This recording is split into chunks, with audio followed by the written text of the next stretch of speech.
Thanks very much, Jane, and welcome to BBC London. On tonight's programme, the sex offender and former Met officer who covered up his crimes by changing his name, then defrauded his neighbour out of thousands of pounds. We've got dangerous people out there who can reinvent themselves and just, wipe the slate clean.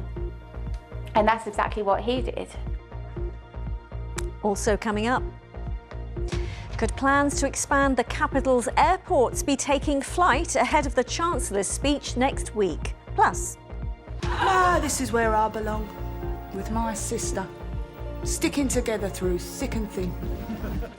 Pauline Quirk, famous for starring in the TV sitcom Birds of a Feather, retires from acting following a dementia diagnosis. And Ronnie Scott wants your instrument. So if you've got an old, unloved, unplayed guitar, for example, in the corner of your room at home, bring it to the famous jazz club this weekend. We'll tell you more later.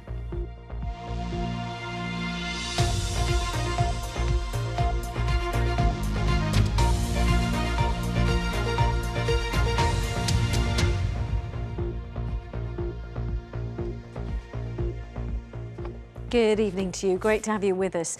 First tonight, duped and scammed. That's what happened to one woman from Greenhithe near Dartford who was tricked by this man, her neighbour, into parting with £18,000. She says she now feels she was in real danger after discovering who he really was. Aidan Sinclair had told her he was a millionaire investment specialist, and when she carried out checks on him, she found nothing incriminating.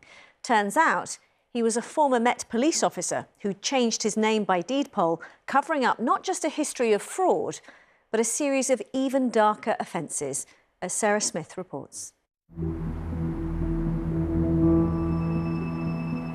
We'd bump into each other in the hallways. We got talking, we got chatting, just really friendly. And that's how I met him. Separated from family and friends during lockdown, Shana, like many, found support among her neighbours. Renting in Greenhithe at the time, when she told one neighbour of her plans to buy her own place, he said he was a financial expert, a multi-millionaire, and could lend her some money to help.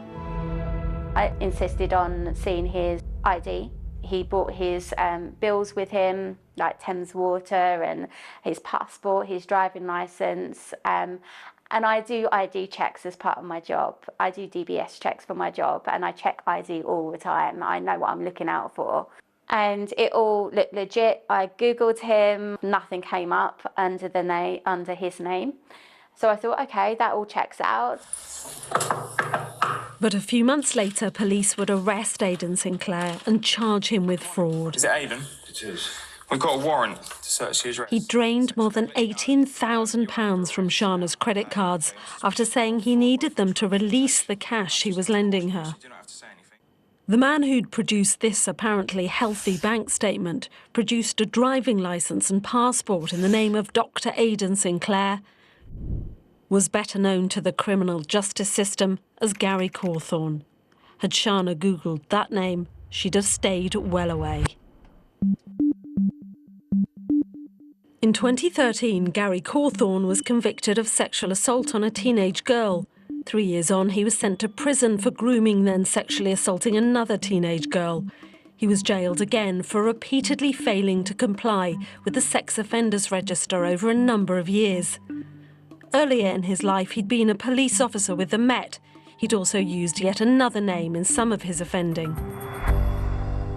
Changing your name by deed poll, as Sinclair did, is perfectly legal and pretty straightforward. There are dozens of sites online offering to help.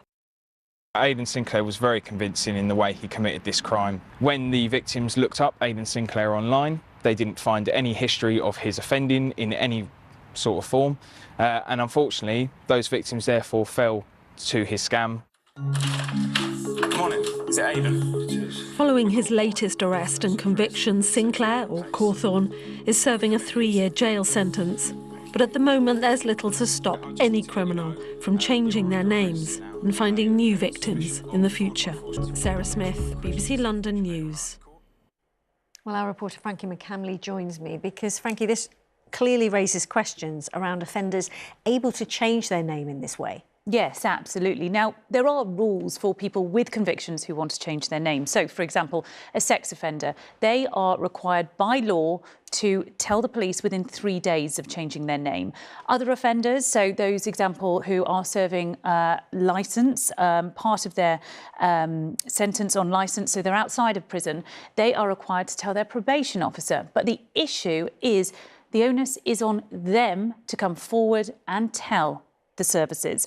Now, this is when exploitation could happen because, for example, if there is someone that wants to change their name and wants to defraud someone, they might not go forward to the services. Now, as for these DBS checks, they are usually criminal checks if someone wants to work with the vulnerable or young children.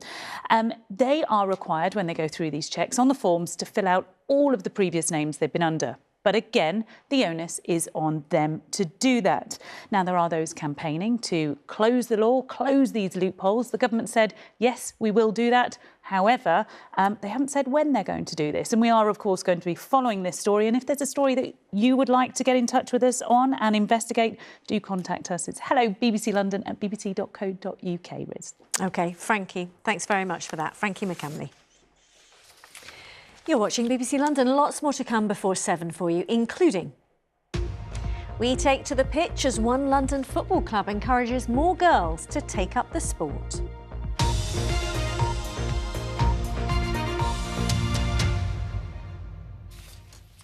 The bosses of 2 London hospitals say they're devastated that there'll be delays to works on their deteriorating buildings. Whipps Cross Hospital may have to wait a decade for rebuilding work, and for St Mary's in Paddington, it could be nearly 15 years. It follows a new timetable from the government, which it says is more realistic. With more details and reaction, here's our health correspondent, Carl Mercer. This is all that the patients at Whipps Cross will get for the next 7 years. By August, this new car park will be finished. It's being built to make way for a new hospital. But they found out yesterday they won't be able to start work on the new hospital here until 2032. Well, I think it's hugely disappointing. Hugely disappointing. And in fact, staff I've spoken to yesterday and today have said devastated. Many of Whipps buildings are past their sell-by date. This one built in 1903.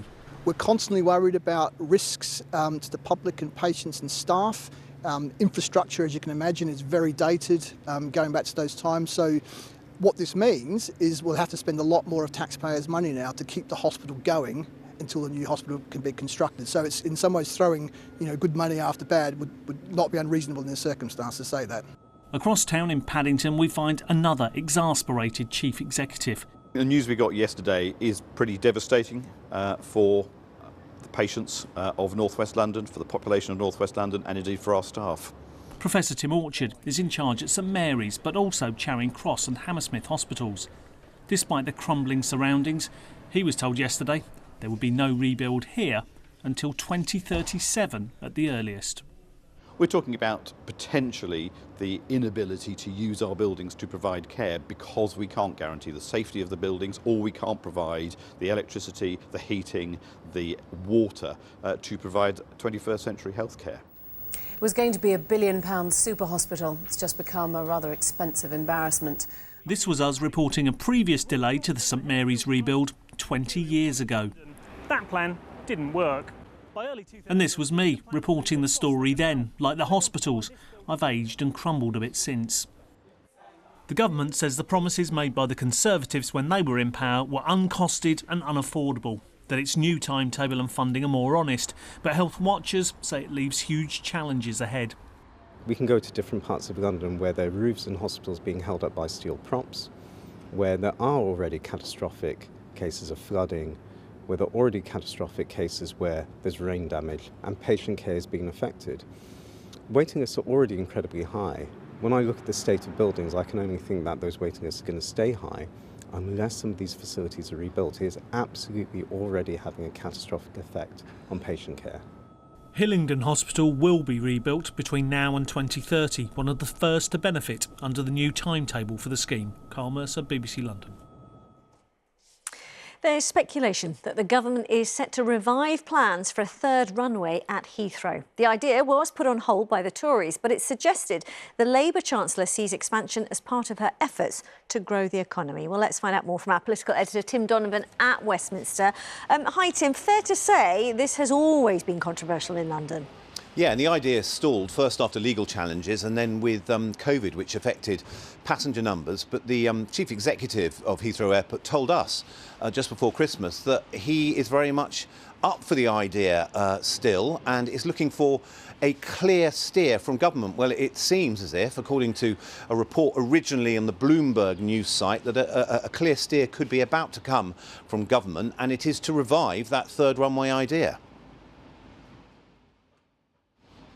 Mr. Speaker, residents in my constituency of Richmond Park will have been extremely concerned to read the news this morning that the Chancellor plans to announce next week the expansion of Heathrow. I'd like to invite her to tell us, yes or no, on the floor of the House this morning, whether or not the government backs expansion at Heathrow. Thank you, Mr. Speaker. I'm not going to comment on leaks, but what I would say is this government are absolutely committed to growing our economy and making this a great place for businesses to invest and trade in. Nothing confirmed. It's always been assumed, Riz, that a majority of MPs in London have been against expansion, particularly in West London, though the last vote there was across the country had a big majority of MPs in the House here in favour of it. And there's a new grouping of pro-growth Labour MPs who want to see it happen. We are determined to do everything that we can in order to get it fixed. And in my view, that does include building a third runway at Heathrow. We talked about the importance of living in an interconnected world. I think having more airport capacity, including at Heathrow, is a really important part of that. But opponents have fought this tooth and nail, not only over noise, but over the impact on the environment.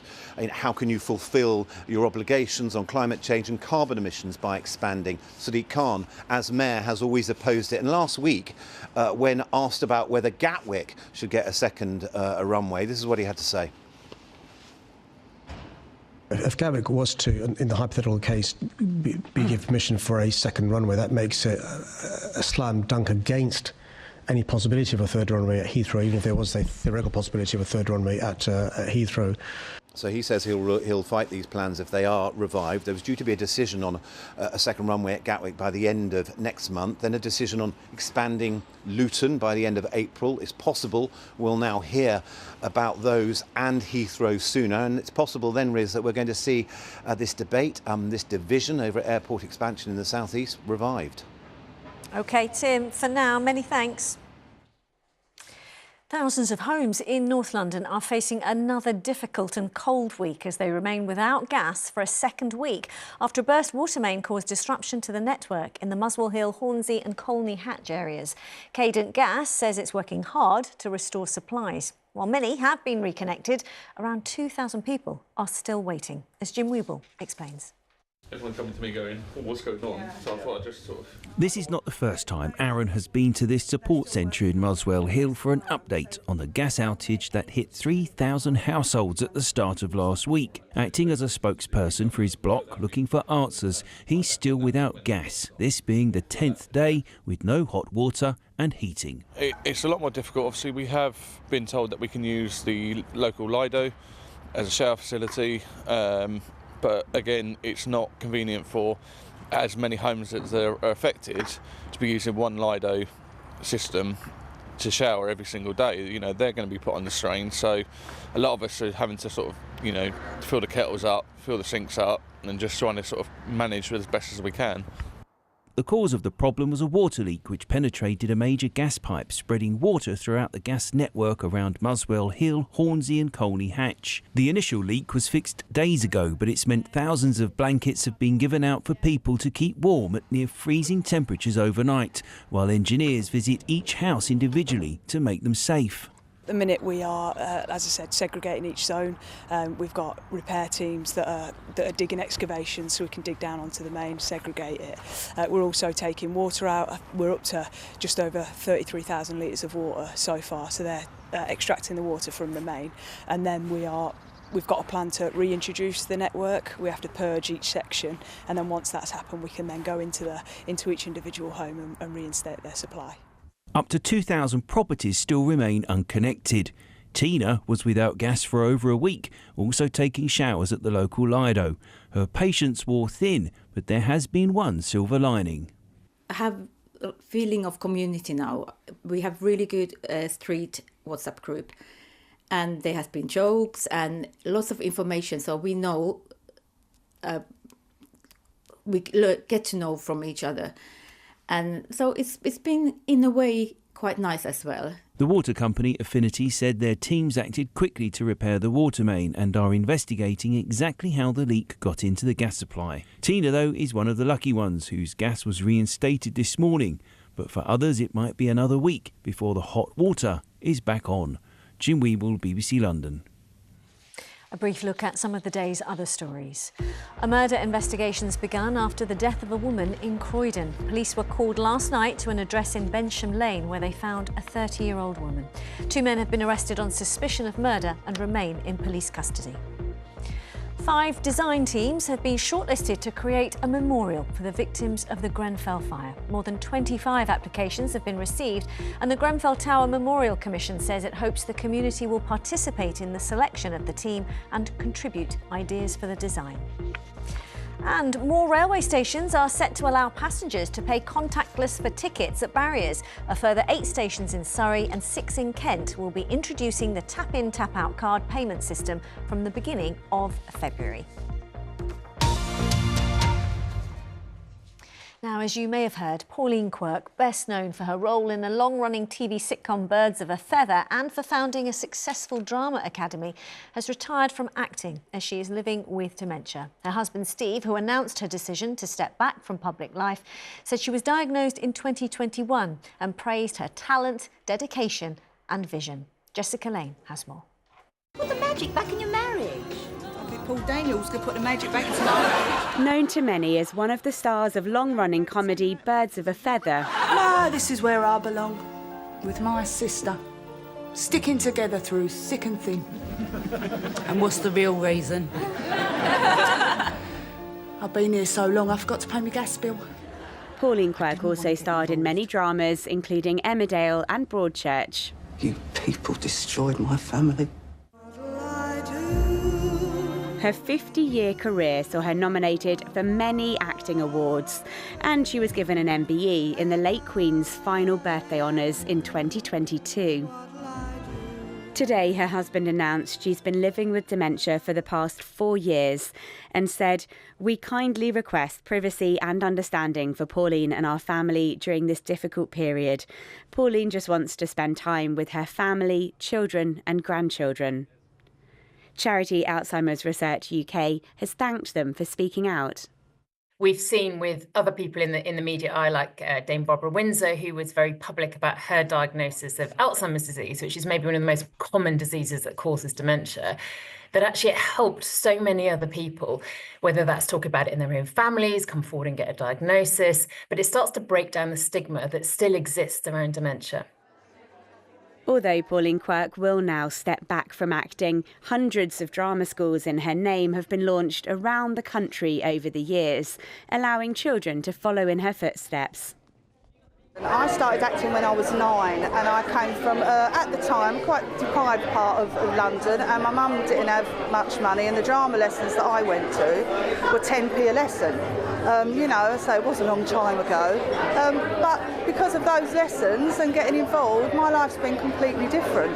And what's in it for me, Joe? Nibbles.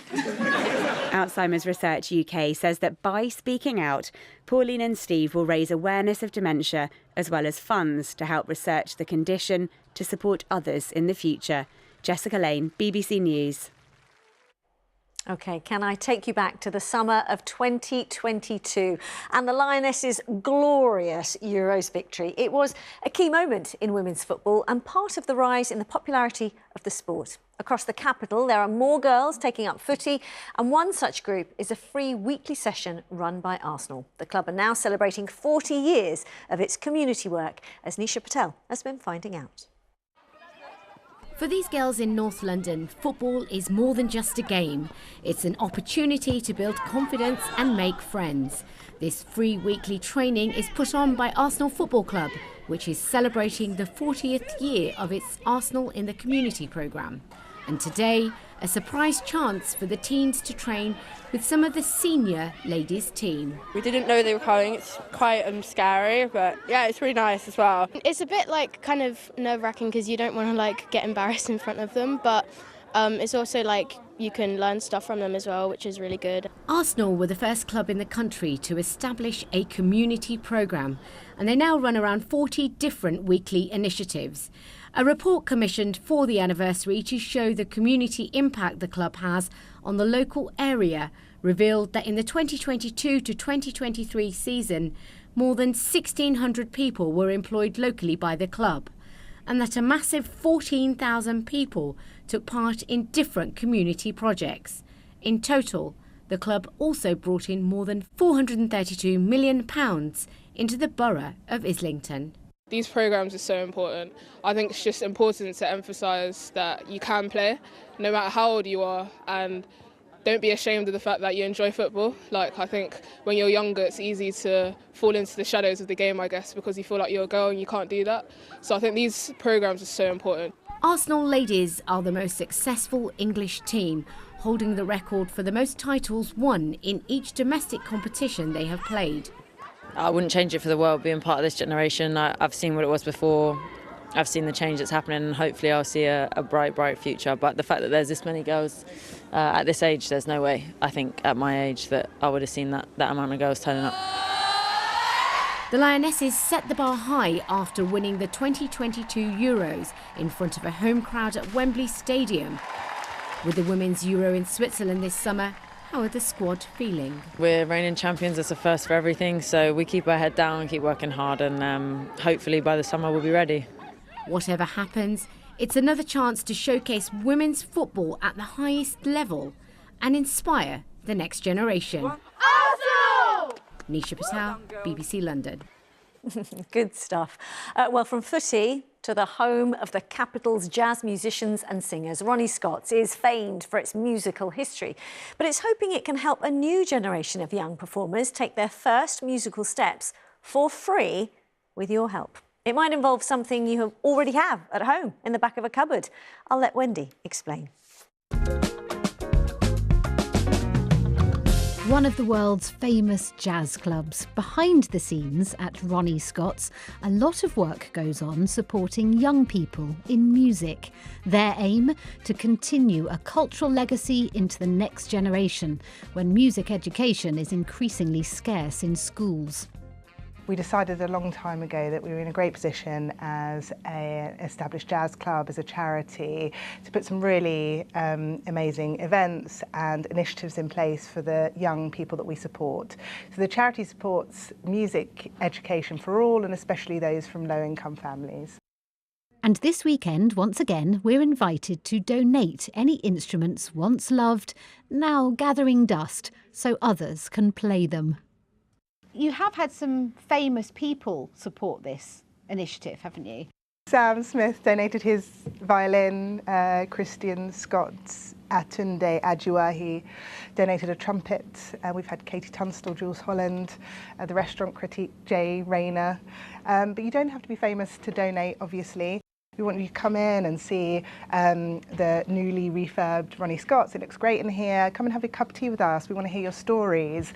You know, where does this instrument come from? Why have you decided to donate? Or if you want to, you can just drop and run. And then we work with these schools and youth-led organisations to see who might need them, and we gift them to kids. In the past, how many instruments have you had dropped off here? We get a lot of orchestral instruments, you know, your standard strings, brass, woodwind instruments, and then we get the more unusual donations. We've had sousaphones in the past, you know, this brass instrument that wraps around your body. Didgeridoos, koras, you know, West African harps, and we once had a homemade xylophone that somebody had found in their attic. In 1 year we had 500 in a day. The last time, 2 years ago, we had 300. We don't know what to expect, but that's part of the excitement of the day. The Ronnie Scott's Charitable Foundation can't take large instruments, no need for piano removals, and nothing broken. But they welcome recorders. Good to know, parents.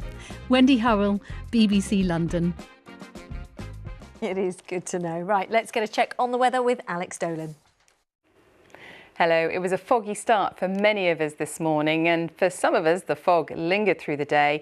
In other places we saw it lifting and some hazy sunshine here in Victoria Park. The weather is calm at the moment, but that is set to change for the end of the week. Storm Airwin is going to bring us some wet and very windy conditions. But for now it is still relatively calm out there. We've got a lot of cloud around, and it'll tend to increase as this weak weather front moves down from the northwest, eventually bringing a little bit of light rain or drizzle in places. So initially largely dry, could turn a little bit damp and drizzly as we go through the night. There'll be a blanket of cloud around, so perhaps a little bit of mistiness in places, but not such a risk of fog as we go through the night.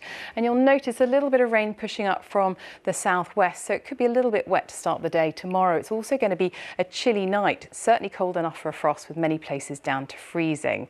So tomorrow, this weather front to the southwest, that's likely to bring us a little bit of light rain and drizzle through the morning. That should clear away to the east, and then we'll see some brighter skies in places, but on the whole a lot of cloud out there and still feeling pretty chilly. So temperatures at their best around 5 or 6 degrees.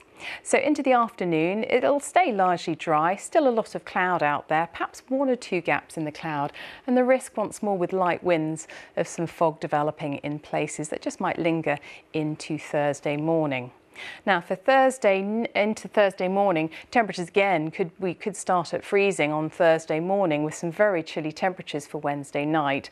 This is the forecast for Thursday though. We've got this weather front sweeping in from the west. This is Storm Airwin, and that's coming our way for Friday. But for Thursday we're likely to see a lot of cloud at first, perhaps a little bit of early brightness before this heavy rain sweeps in from the west.